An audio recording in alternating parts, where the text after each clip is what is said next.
Hello and welcome to the second edition of Fantasy Football School with the Tartan Touchdown. I am your host, Brian, and I am joined today again by, I'm joined by somebody who knows something about fantasy. So Stu's back, and I allowed Dan on. So Stu, how you doing, mate? How's it going? Oh, fantastic. Yeah, things are going pretty well for me here. What about yourself, Brian? I'm all right, mate. I'm all right. Dan, how are you? Well, we're feeling pitiful for you because, you know, you want to win at a fantasy thing. You want to win something, so we thought we'd tutor you and we'd bring you along. Brian, I think it was me and Stu in the final of our fantasy league last year, so I think maybe I should be teaching you something here. That's not the point. How many championships do you and I have between ourselves here?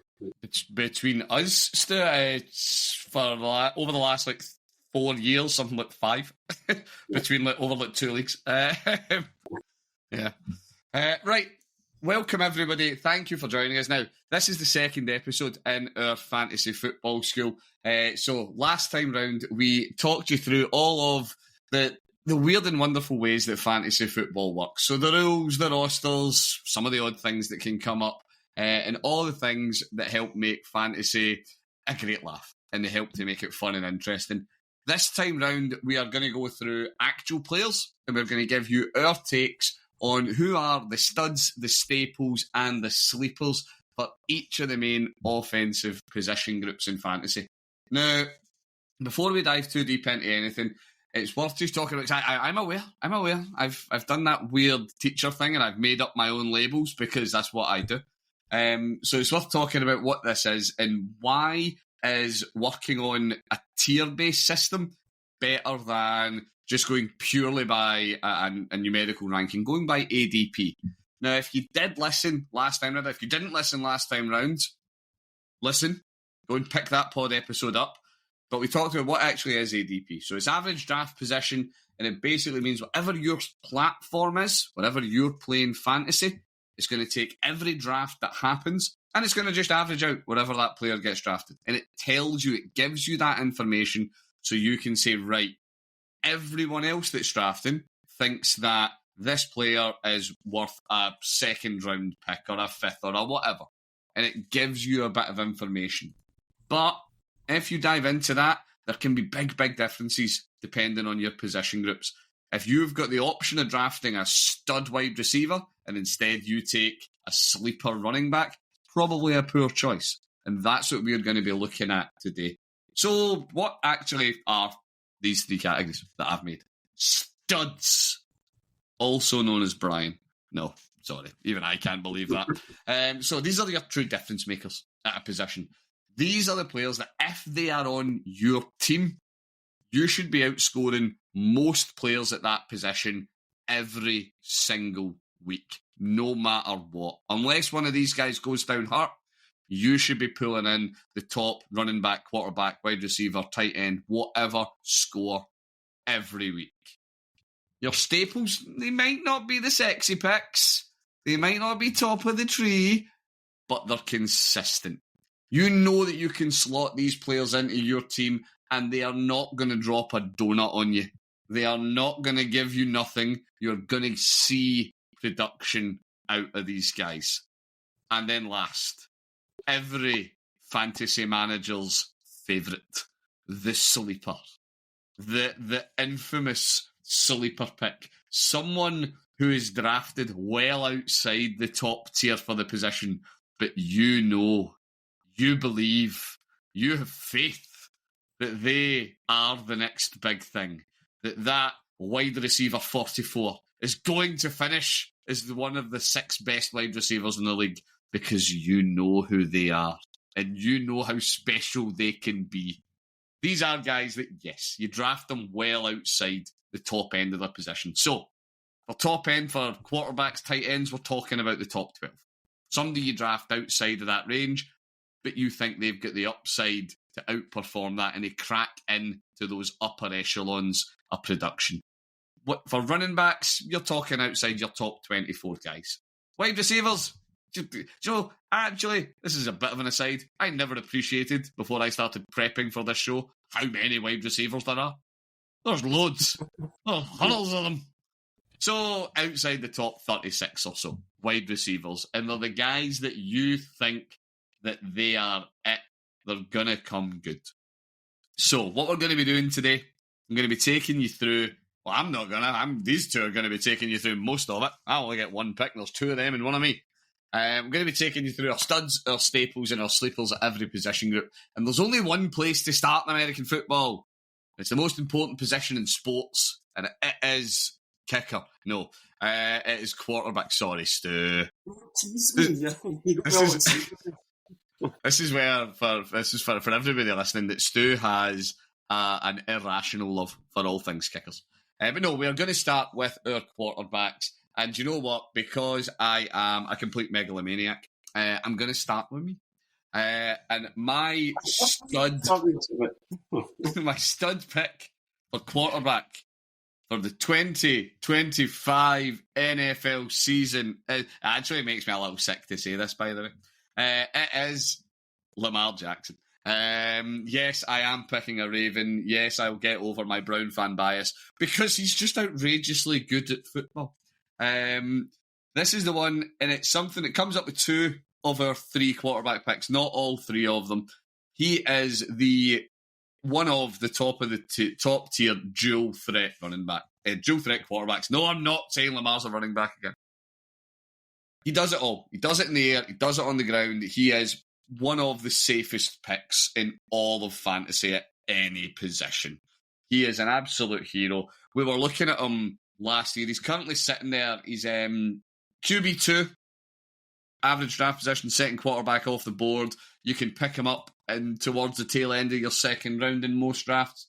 Last year, you look at his stats for last year, you look at the fantasy points for all quarterbacks. Lamar, now this will vary slightly in your league scoring, but in our league scoring, Lamar Jackson dropped 489 points over the year. Second was Josh Allen, and he had 430. So there was a little bit of a difference. You had Lamar, you were winning weeks. He was primo number one quarterback last year, and I fully believe that he's going to do it again, just because nothing's changed in Baltimore.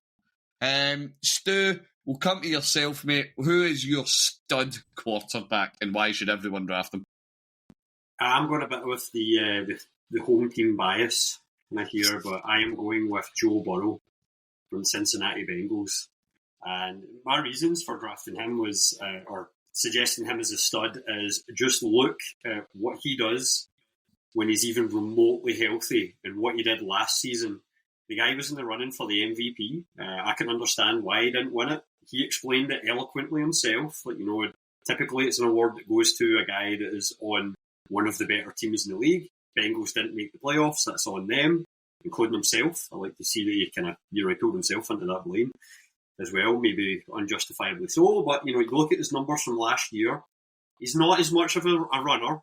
I will admit that. And that does, knock him down a little bit, because I can admit that Lamar Jackson is an absolute freak, and especially for fantasy purposes. Like the guy does do it all. But, you look at Josh Burrow, 43 TDs, did have 9 interceptions, but 4,918 passing yards. The guy was an absolute monster. Like, every week he was putting up big points, apart from that first week of the season against the Pats. You saw what Joe Burrow did against the Ravens. So he can do it against top teams. He's kind of matchup proof. And really, if anything, when he plays against those top teams, because the Bengals typically end up playing from behind, he's going to be throwing it even more, because he knows he has to get that team moving down the field. So just for that whole thing of being matchup proof, the guy is out to prove something. And also this season, fingers crossed, so far, he's healthy heading into camp. And this is the first time in his entire career that he's entered an NFL preseason camp without some sort of knee injury, wrist injury, whatever else. So I'm tipping him to be even better this year than he was last year. See, that's interesting that you point that out. As you see that is the most important thing to mean that Joe Burrow is going to have incredible production this year. I think you've actually missed something that's far, far more important. That means that it's likely Joe Burrow's going to have incredible production, and that's that Trey Hendrickson still hasn't signed a contract, so your defense is still going to be absolute dog meat. So Joe Burrow's going to need to chuck for 40 points a game, or you're going to go 0-17. thought what you were going to say there, Brian, was more that Joe Burrow has all his weapons back, and the O-line should, in theory, be better. Although He's gonna need them. Our O-line being better is kind of a relative thing, really. But still, there's consistency. Joe Burrow needs to be elite because as things stand right now, I could score against the Cincinnati defense. Right, moving on. Dan, who have you got as your stud quarterback of your stud of all QBs? I mean, I can't disagree with much you guys said, but truth being told, we all know the first quarterback is going to come off the board in any fantasy draft this year is Josh Allen. It doesn't matter who, Lamar Jackson, elite athlete, Joe Burrow can throw the ball all day long. Josh Allen is still going to be the first quarterback off the board in any fantasy draft this year. He's just a machine. He's not got the legs of Lamar Jackson, but he will put his body on the line and he will get you those yards. We've seen the Bills get into short field, like third and fourth and short, and Josh Allen is just taking the ball and just burrowing right through the offensive line and defensive line and getting the yards. He's going to put up the points this year. The Bills' window is well and truly open. We've seen what he can do last year.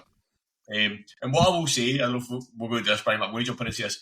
If you're drafting in the second round of your draft, round about mid draft, round about 20, 21, 22, and there is no elite wide receiver running back there, take Josh Allen. That's where you want to take him. If you don't, you're not going to get him. So the next person will take him. So, yeah, Josh Allen, first quarterback off the board in any fantasy draft this year. And that is exactly what Sleeper has to say about it as well. For the sake of this and for everybody listening, that is, in terms of ADPs and all the rest of it, this is everything that we're using today is based on Sleeper's ADP. It's accurate as of an hour and a half ago when I did this. So, yeah, Josh Allen, indeed, he is QB number one off the board. And, yeah, you are currently tracking again middle of second, which is pure value. Right, moving into the interesting ones, because they aren't quite as sexy. They're not as sexy, these guys. But if you miss out, so as Dan's saying, let's say that you go wide receiver. So you don't get Josh Allen, you don't get Lamar, you don't get Jaden Daniels. Who are you going to go for late? Now, do you know what, Dan, you're back on the clock purely because I just want to hear somebody talk about this, man, because it makes me happy on the inside. It makes me feel warm and fuzzy. Yeah, so my staple receiver is someone who basically took me to the championship game last year, where unfortunately Stu blew out the water on the day, but it was Baker Mayfield. It made me just ridiculous last year. I mean, over 4,000 yards through the air was just, and a team like the Bucks, probably under, nobody knew where they were going to go last year, nobody knew what they were going to do. Baker just took that team on his back and just went for it, and he's just as good a weapons this year as he did last year, and he's just going to throw a ridiculous amount of points again this year. So, yeah, Baker Mayfield's my staple, and I reckon that when it heads some quarterbacks, you need to kind of judge it on your draft and where you pick up potentially. If you're going to pick up Baker as your starting quarterback, you probably take him around about the 6 or something like that. But some of these other drafts where you maybe taking him as a second string quarterback, you might get him a wee bit deeper, depends on how your draft goes. But he's well and truly got enough behind him to get you to that championship game because he's done it for me last year. Right, so this is one where I threatened that I was going to do this to you two before we came on here, because Baker is an interesting one, because, yeah, Baker's currently 7th quarterback off the board. You're picking him up towards the base of the ADP, tail end of the 6th. Are you going to pick up Baker or his teammate, Godwin? Godwin, right, he's on puppet now, but his training camp puppet doesn't really count.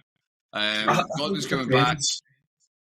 Yeah, I think it depends on what you're doing with your team. Do you know what I mean? If Baker Mayfield's going to be your QB1 for your team, then you take him, because he's at the 6th round, if Baker Mayfield's still sitting there, because you're not going to get your Joe Burrows, your Josh Allens, you're not going to get them in the 6th round. They'll be gone.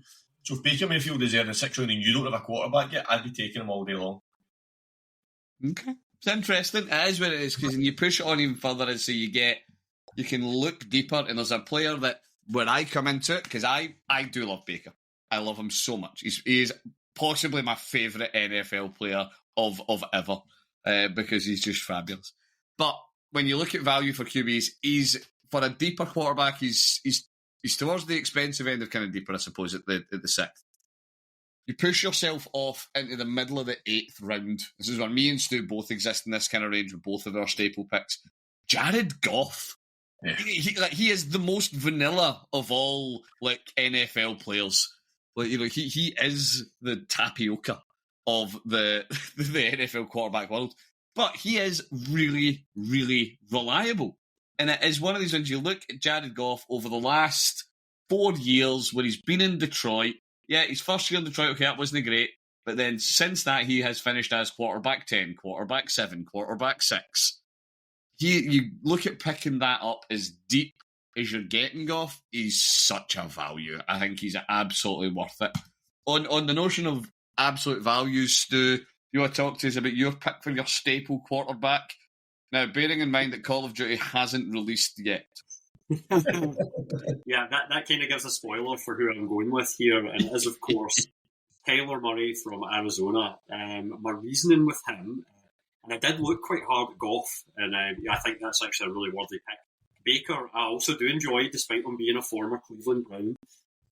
He's obviously a fun guy, and it's nice to see him doing really well with Tampa as well. And I enjoy their wide receivers. So that's why, you know what, all power to them. They're an NFC team, so I can't actually really dislike them. But yeah, for Kyler Murray, I look at him and I go, you know what, he is one of those guys that gives you it all. He can run with the ball. He can make the big throws. Sure, he might be a bit shorter, and there are all those memes of him looking like a toddler that stole a phone when he's running around back. The thing that really sells me on the upside for him this year is he's had a bit longer to work with Marvin Harrison Jr., who is a top wide, or should be a top wide receiver in the league. The guy did show flashes last year.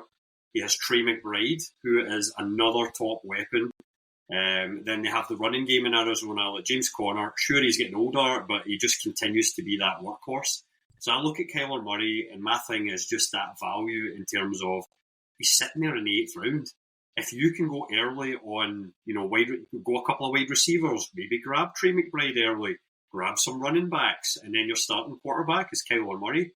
I think he could put up more points this year than he did last year, and even then he finished, QB 10? I want to say, Brian? Yep, QB 10 on the year. QB 10 for me, and he was only a few points behind Sam Darnold, who obviously had a great year in Minnesota. So it's the big bit with Kyler. Is that rushing upside? Kyler's worst rushing year happened 2 years ago, 2023, and he rushed for 244 yards, right? Now, Kyler, he only played 8 games that year, right? Yeah, 8 games, he pulled in 244. Last year was Baker's best rushing year of his career, and he pulled in 378. So you get Kyler on a year he can run, yeah, it could be money. Right, onto the deep ends, right, and Stu, you can kick us off with this one, because you've... Before we get to the sleepers, sorry, just kind of come out with some. I hope I haven't. I'm not going to jump in any of you guys. I've got here, but I don't think you're all sleepers. So just we're talking about the 8th round and the value that is there. If you're looking at the ADP, obviously we're using sleeper as an example, but it's usually a good kind of setting of where the leagues are going to be. There's some ridiculous quarterbacks available deep in these fantasy drafts. I mean, people like you've got Dak Prescott, you mentioned earlier on. Somebody getting Dak in the 9th round in a draft is ridiculous. You've also got people like Justin Herbert, Jordan Love, and CJ Stroud available by ADP very deep in your draft. So, again, if you go back to that strategy, you've not picked a quarterback early, then you're going to get some good value near the end of your draft on these type of players that will get you points, assuming you stay fit. Yeah. Can we all appreciate now? This is great for everybody listening to know that Stu and Dan do not know who each other's picks are. They are completely ignorant to one. I know everybody's picks because I'm the host and I'm more important.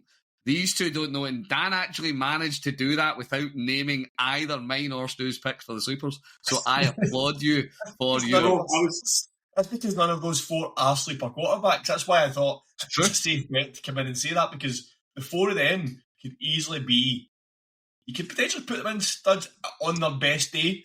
Dak and Justin Herbert on their best day, you could put as a stud quarterback. Absolutely. They 100% are in that kind of middle staple range. So if they're available and you're getting near 7, 8, 9 your draft, you've won a watch if you can get one of the 4 of them. Yeah. No, Dan, I would totally agree, especially on the Dak. I think, because I'm seeing him sometimes not go until the 10th or 11th round in drafts, just because people have the fear of the injury, but We're only a year and a bit removed from him being in the running for the MVP. Yeah. Yep. You're a Cowboys fan, so you know that better than most folk. But you look at Dak's situation. The O-line should be better. He's got CeeDee Lamb. They now have George Pickens. Ferguson, who's a tight end, just signed his big deal literally this morning as well. So the Cowboys clearly believe in him.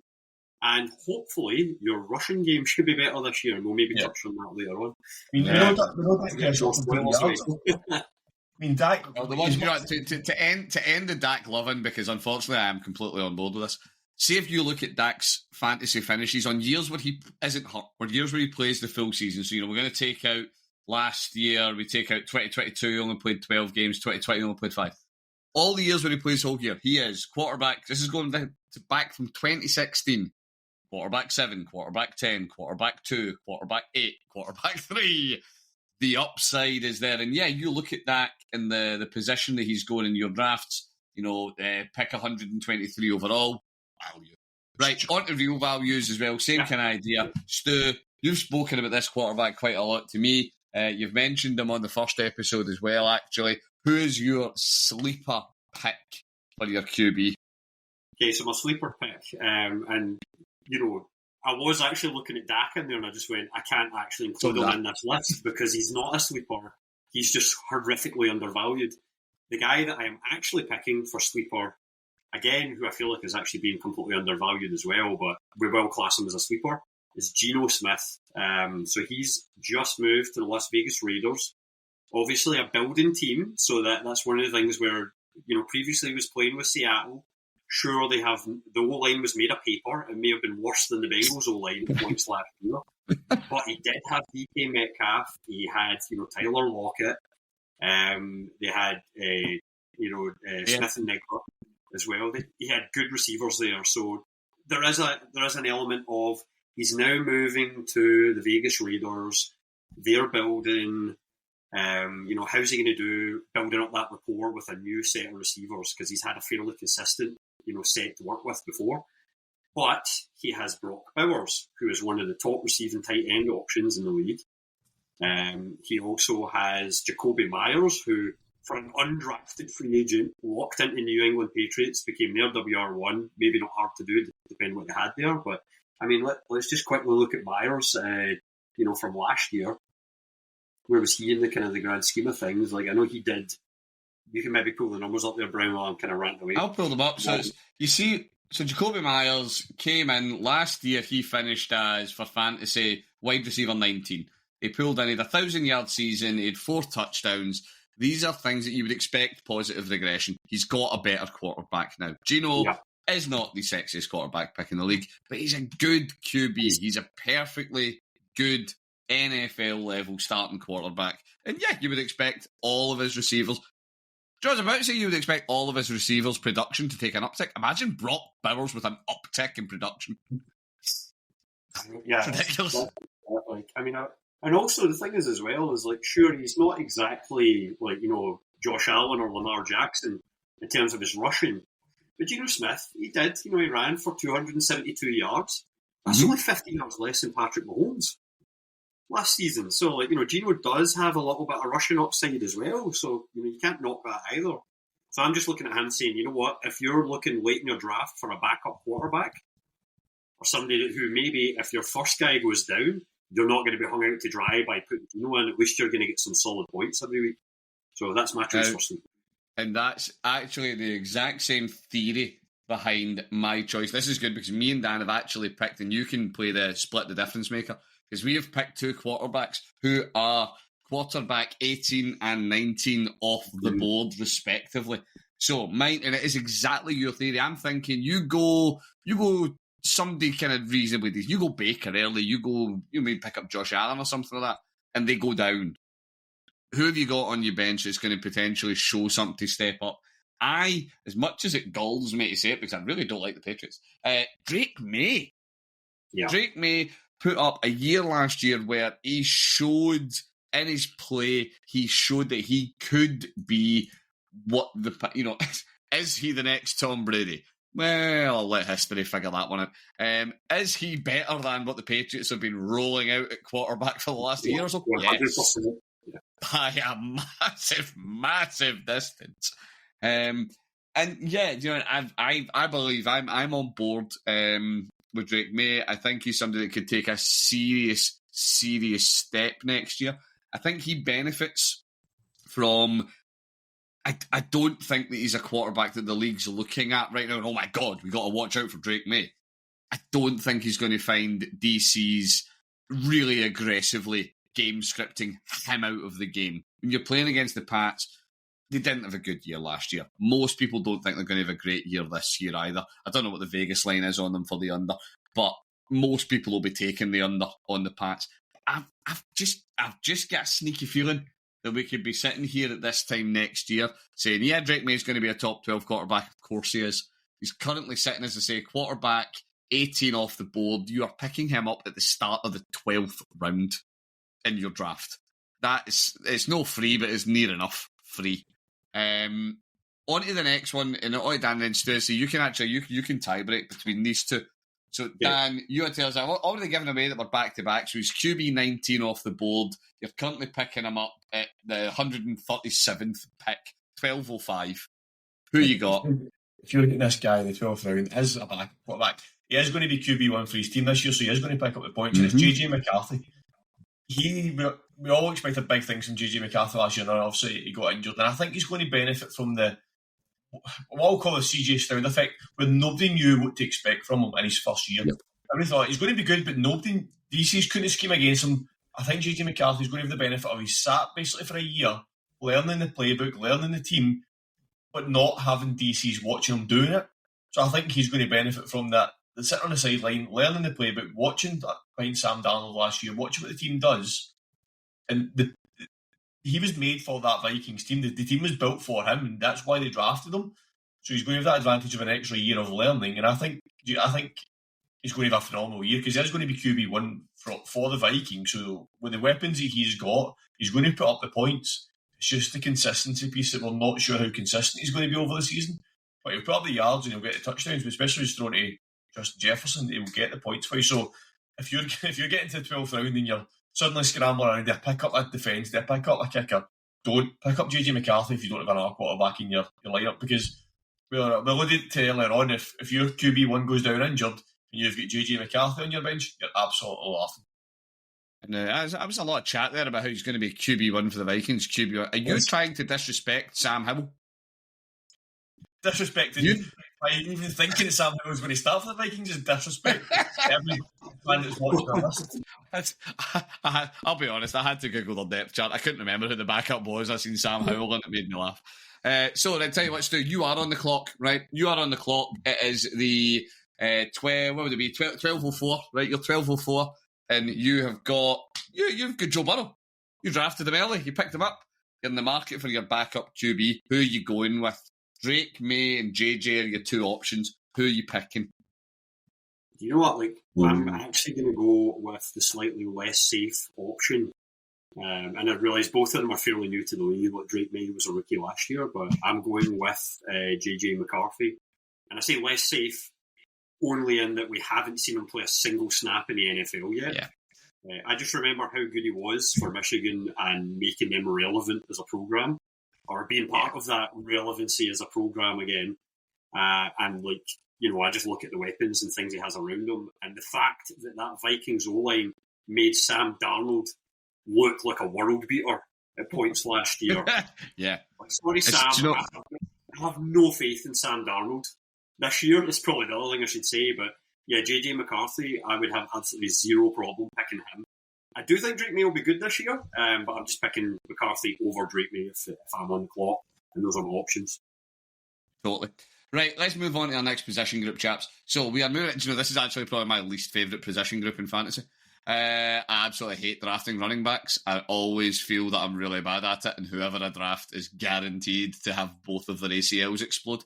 But we are going to talk about running backs. We're going to open with our studs. And do you know what, Dan? I'm going to open with you, mate, because you've actually selected the lowest ranked running back of the three of us, but you have probably selected the most hotly talked about running back of the three of us. So take it away, mate. Who you got and why you got them?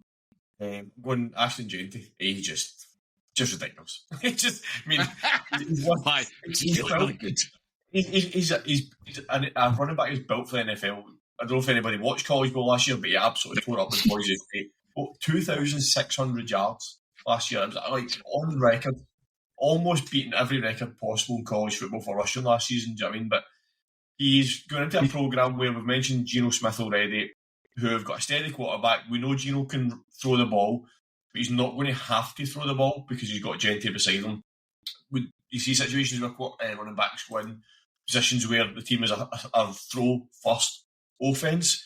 With Geno Smith there, I don't think that's what the Raiders are going to be.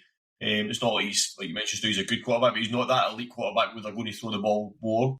He's getting in a position where I think he is going to tear up for the Raiders. I think also beyond the Raiders, as much as all the hype coming out of the draft about him being the best running back there is, going into the Raiders, I think puts him a bit under the radar in terms of his team. There's not a lot of expectations on the team to perform, so he might get away with the spotlight not being on him as much as some other players that go to other teams, which I think might help him as well in his first year in the NFL. But I still expect him to absolutely blow up this year. He's going to go probably tail end of the first round in your fantasy drafts again. Probably not the first quarterback off the board, probably 4 or 5. But if he's there at the end of the first round, he's definitely worth picking up.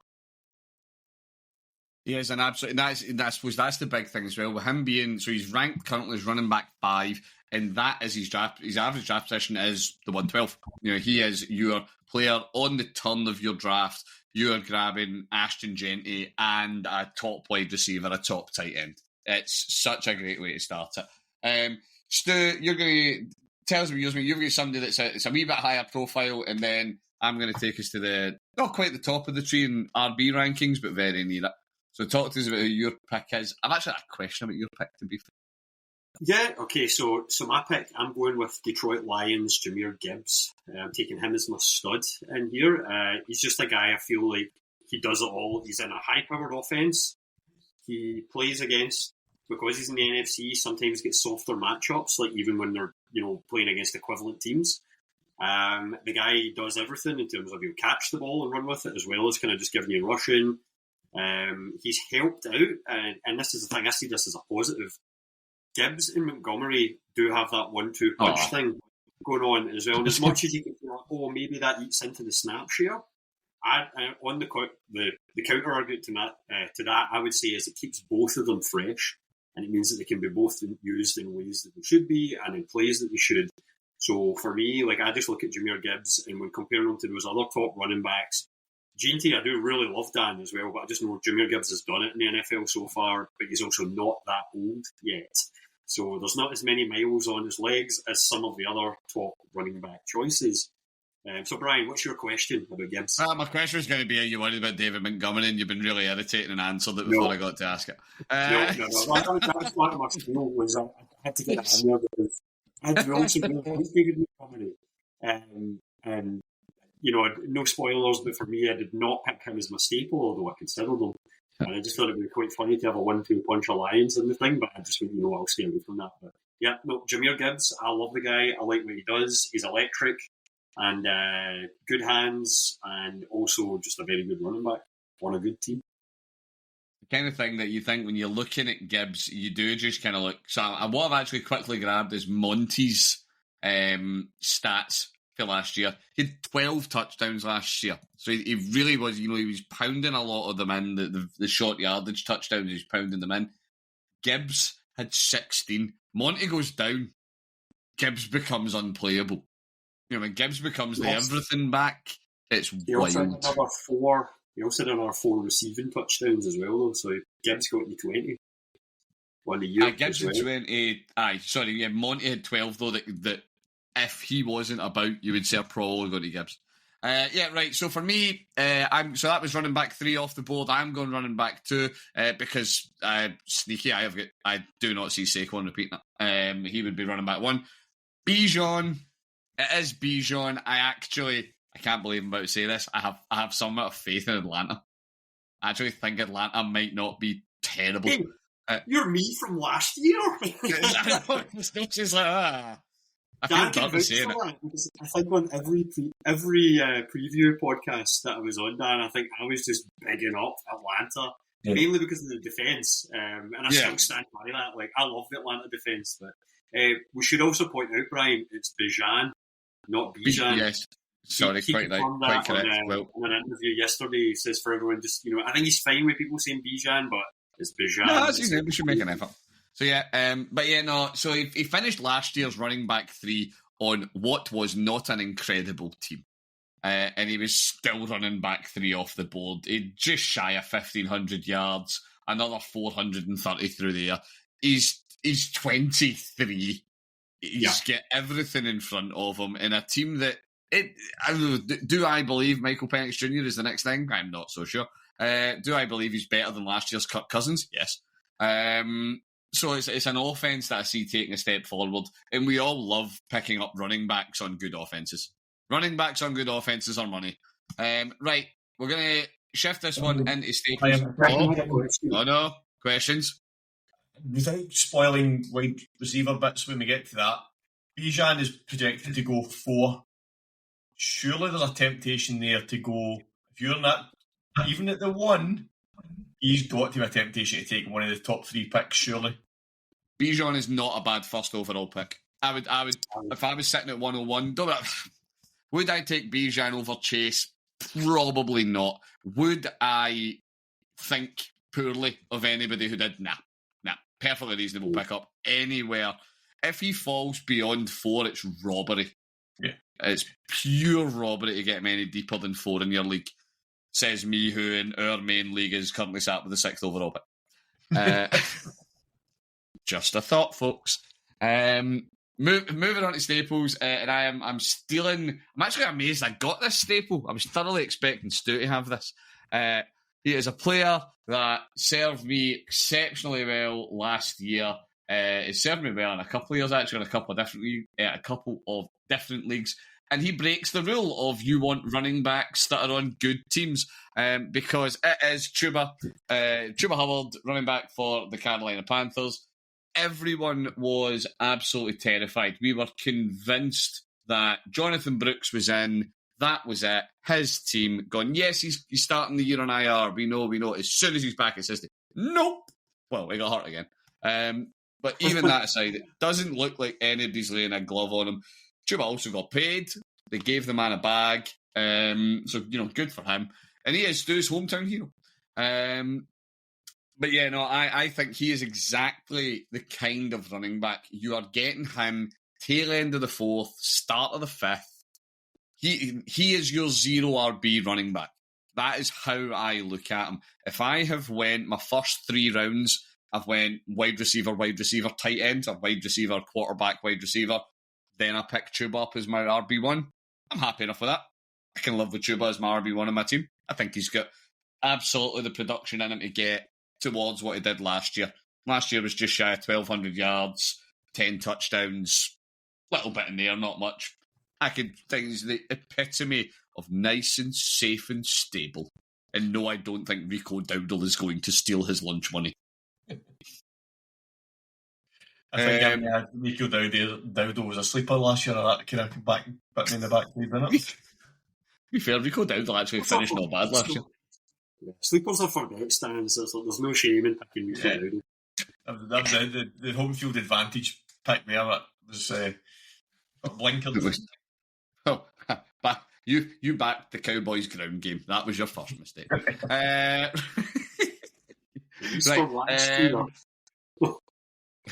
In a minute, Stu. So, do you know what, Dan? Dan, I'm going to come to you for your staple pick because I like and loathe your pick with absolute equal measure because I have benefited and been burned by this player over the last couple of years. Who's your staple pick, mate? So I have been absolutely brilliant this guy over the last couple of years because I've had him the last 2 years. It's Jonathan Taylor. He's again,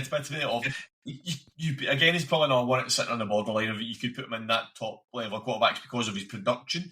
In terms of elite talent, maybe not on the same level, but in terms of production, 100%. He is on a team that at the moment we still don't know what's happening at quarterback. Anthony Richardson might be too tired, which means Daniel Jones comes in. And if you're relying on Daniel Jones throwing the ball for you next season, you are in trouble. Jonathan Taylor is going to see an absolute massive amount of production next season. Behind them in the draft, in the depth chart, is got Khalil Herbert, which is again good enough running back, but he's not going to get you the production. He's probably not going to challenge Taylor for most of the yards. So if you can get Jonathan Taylor at the tail end of the second on that turn, that tail end of the second, beginning of the third, if you're on to an absolute winner getting him that late, because that's where he's projected to go at the moment. I think he's projected to go 24, 25, I think. So if he's still available at that point, you've won a watch by getting Jonathan Taylor at the end of the second, beginning of the third. Now, this is where my worry with Taylor is, right? And this is where I say I've been burned by him. Last 3 years. Now, last year wasn't as bad. He managed 14 games last year. Year before that, it was 10. Year before that, it was 11. He loves an injury. And it is, because don't be wrong, when he's on, I actually think you've maybe done him a disservice. I think when he's on the field in terms of talent, he is one of the top running backs in the league. I think in terms of pure talent, he's incredible. Just not in the field. You know what I mean? I had him in a couple of leagues in that 2023 season, and I hated the fact that we didn't play in week 18 when they dropped 45 points on Houston. But it is that, where it's that worry of, is he going to be on the field? And yeah, you can never legislate for injuries, but he does seem to get hurt more than anybody else.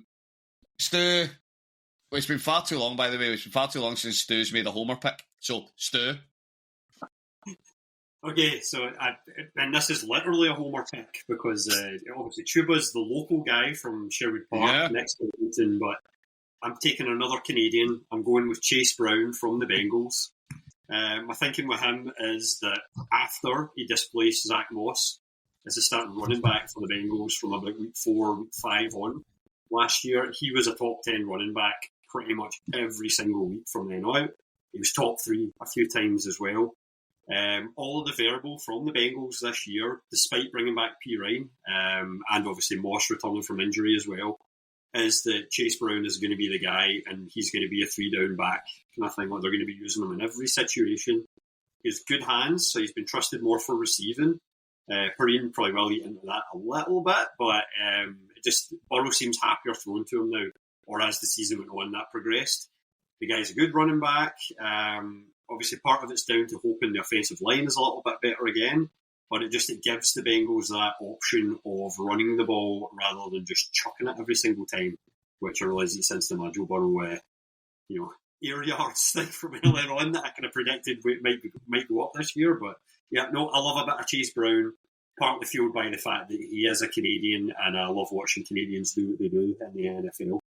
He's such a good... I never realised... I knew he was good last year. I've never actually appreciated quite how good.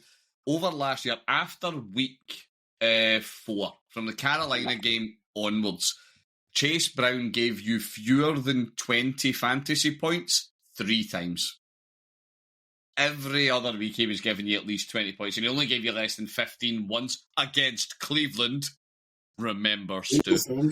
Great defense. But fantastic pick. Great great running back. Sorry, he is the highest ranked running back in our Staples category. He's coming out of running back 12. Getting him at the start of the third is an absolute. Oh, sorry, he's not. Taylor's running back 10. Taylor's running back 10. Taylor's running back 10. But do you know, if I do the kind of devil's advocate for similar to what I had Stu do in the last round with quarterbacks, if I was forced to pick between Taylor and Brown, I think if I'm sitting in the middle of them, I think I'd probably pick Brown because I'm more confident in his health. Okay, I mean, I love him as well, but I would be tempted by Taylor if he was there. Yeah, they're two great options.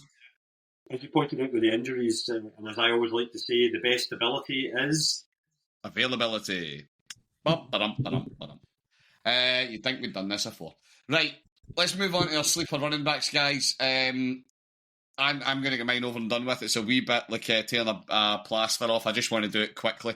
My sleeper running back is the single, individual, only part of this offence I would be willing to consider taking any part of this year in fantasy. And it is a terrible, terrible running back. But he's the only running back on the team. It's DeAndre Swift. DeAndre Swift with the Bears. No, I am not a Roschon believer for all of the people listening, screaming at their podcast server. Swift is the only running back in that team. The Bears had opportunity to go out and to try and add J.K. Dobbins, to try and add Nick Chubb, to go and actually do anything with that room. And they declined. They did not. He is currently coming off the board as, pick 76, so he's running back 27. So you're picking him up start of the 7th round for somebody who is going to be the RB1 in their team. No, I don't think. I think he's going to get points through just pure, he is going to get the touches. And if he can try and keep the fumbles to a minimum, which has obviously been a big issue of his throughout the years, I think he just keeps getting touches. I see the Bears taking a bit of a step forward this year, but I don't see it being the huge leap many of the denizens of Chicago feels coming. But I think Swift will be a part of that. The Bears line has got better, and Swift has shown that he can operate if he's got a decent line in front of him. Okay, right. I don't feel as sick anymore. I've said the bit. I've somehow said that DeAndre Swift is a worthwhile fantasy asset. Let's move on to players that are far more interesting. Stu, make Dan feel good about the year. Okay, yeah, so my sleeper pick, and I actually believe he's going to do genuinely pretty well, and it's not just I'm going to pick a backup guy that might steal a guy's job. Or like previously, I would always be picking Chuba, Brian, like late in drafts. So I kept going like, he's going to outplay his ADP. I know he's going to do it, and he did. This year, though, for my sleeper, I'm going to go with a guy who always underperformed for some reason in Denver, Javonte Williams. I think that this time, just being in that offense with Dak, for the Cowboys, because Dallas has those other weapons, I think Javonte is going to get a bit more space to do his thing. He's not going to be running into stacked boxes all the time as well. So, I look at the guy and I remember what he was like in college, and I go, like, he had so much talent, and I thought it would be transferable to the NFL, and he showed flashes in Denver without ever being home run all the time. But I think for Dallas, I think that this could be a guy, like, where's he appearing in drafts, Brian? I've been getting him like 9th, 10th round in mocks. Williams is currently he's running back 36. He's in the middle towards the end of the 9th round. There you go. So I've been getting him 9th, 10th round. He's going to be the starting running back. Correct me if I'm wrong, Dan, but that's the way it's looking to me. And should be a good offense. Yeah, going by pre-season, he seems to be getting the majority of the snaps, and the general consensus is at the moment he will be RB1 in the team. But there is 6 of them on the roster at the moment, so we'll see how many of those 6 are still here. Jaden Blue's been getting a bit of good voices about him as well, but yeah, I think Williams is going to beat out Miles Sanders for RB1. What that means for the bigger picture of RBs remains to be seen. Miles Sanders, who was crushed under the wheels of Chuba Hubbard. One of the many victims. I completely get on board with the bringing Jaden Blue into the conversation. I don't feel Miles Sanders is irrelevant to anything. I like do you know, it's not fair. Miles Sanders is a good NFL player. He's just a really, really bad fantasy player. He's just got real fantasy. He's on your football team. He's actually really good. His pass pro is quite good. Anyway, Javonte, actually, for the point that Stu made at the start, actually, is why I'm on board with Javonte this year. I think it's a great sleeper pick because Dallas has got a well-rounded offense. You can't stack a box against a team that's got CeeDee Lamb, George Pickens, and Jake Ferguson on it as receiving options. It's just not a wise move. I think he could actually come really good. Right, on to, of all of these picks, as much as I've enjoyed Javonte, of all of these picks, the one that, despite who he plays for, I'm actually most excited to see play. Dan, take it away with the final running back sleeper, mate. Yeah, so when I got to this, there was a few that I was considering going with. Marion Hampton was one of them, but I thought he's probably too high to be a sleeper. He's going to do really well. I thought it was Cam Scatterbo, but we'll see how he's going to adapt to the NFL. But I've went with Caleb Johnson at the Steelers as my sleeper pick. Steelers, as we know, seem to be able to win games somehow and get winning seasons. But we've seen them with 2 running backs in the past, with Warren and Najee Harris, where they've managed to get both of them to work as a tandem. Very similar to what the Lions do, but it's just who's going to get the most production off that. And I think Caleb Johnson's a good sleeper to have. He's a good backup running back to have, and your team is one of the ones that could, after 3 or 4 weeks, have a breakout week and suddenly become. But I mentioned in episode 1 about those players after weeks 1 and week 2, you want to pick up the waiver wire. They could have a breakout. I think Johnson's one of those players that give him a couple of games that could suddenly break out. So you don't want to have to rely on picking up the waiver wire, because if you're anywhere near the top of your league, you're not going to get him. So if you can get him late in the draft or kind of middle of the draft, I think he's a good... I don't know, again, it depends how you draft, but he could be a good RB2 or potential RB3, depends who you've picked before, to have on your roster, to have in your bench to start with. But I think he'll go on and have a good season. See, I am totally on board with this. I think you're going to run into problems if you draft him needing him to perform straight away, because Warren exists and he's not going to supplant him straight away. But I do think you're right. I think by the time you're getting week 5, 6, 7, I think you're going to see they're going to want to use him more. Tell you what, a question for both of you then. You've got you're picking up a running back. Your options, these guys are all coming around about the same point in drafts. So this is pick 80, so you're middle of the 7th. Who are you taking? Are you taking Caleb? Standard redraft league, none of this dynasty chat. Caleb, Tony Pollard, or Brian Robinson? Who would you want at that value? I'm still taking Caleb. Tony Pollard, get burnt him. He's that one breakout year with the Cowboys and then done absolutely nothing. Went to Titans, done nothing there either. So he's weird. Robinson's just so inconsistent, I think. And I know we don't know what Caleb Johnson's going to give you, but I think there's more upside having him and what he could do getting into the season. I think you're more likely to get something from him maybe later in the season when you're needing towards the playoffs and your fantasy leagues and stuff like that.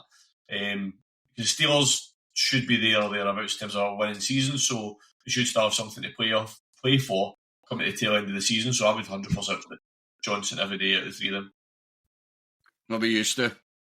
Maybe actually in that case, I'm probably, again, asterisks about, depends what I did earlier in the draft kind of thing, because if I'm already sitting a couple of studs. We'll say that at this point you need to pick up a running back. Okay, I'm going to go with Brian Robinson then, purely because Robinson, starting running back in a good offense that should be, doing pretty well again this year, even if people maybe do know the book on Jaden Daniels now after his first year.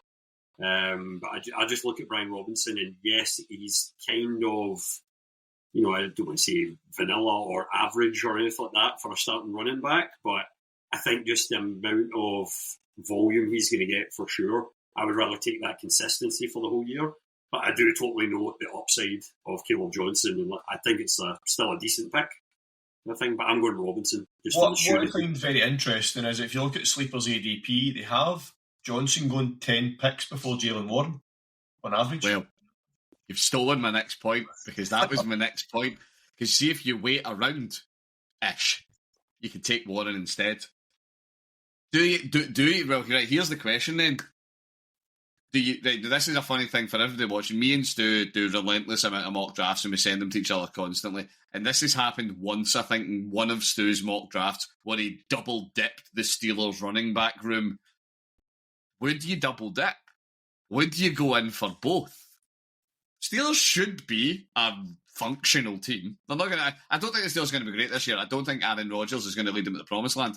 I think they'll be okay. I think they'll be the classic Steelers 500 or so, depending on how the rest of the AFC shakes out. They might be flirting with the playoffs. Do you go for both halves of that running game? The one time I did it, Brian, I hated it. So I'm going to say no, and partly because of a name you just mentioned there, Aaron Rodgers. Aaron Rodgers, regardless of what he is told to do by coaches, is not the kind of guy that's going to go in there and do like a Kirk Cousins, like who would occasionally do it with Dalvin Cook, and just be like, you know what, for the good of the team, I'm going to be handing the ball to Dalvin Cook when I was really talented large man. Year. I'm playing like I'm going to just hand it to Bijan in Algier kind of thing often here just to try and cut down on the interceptions.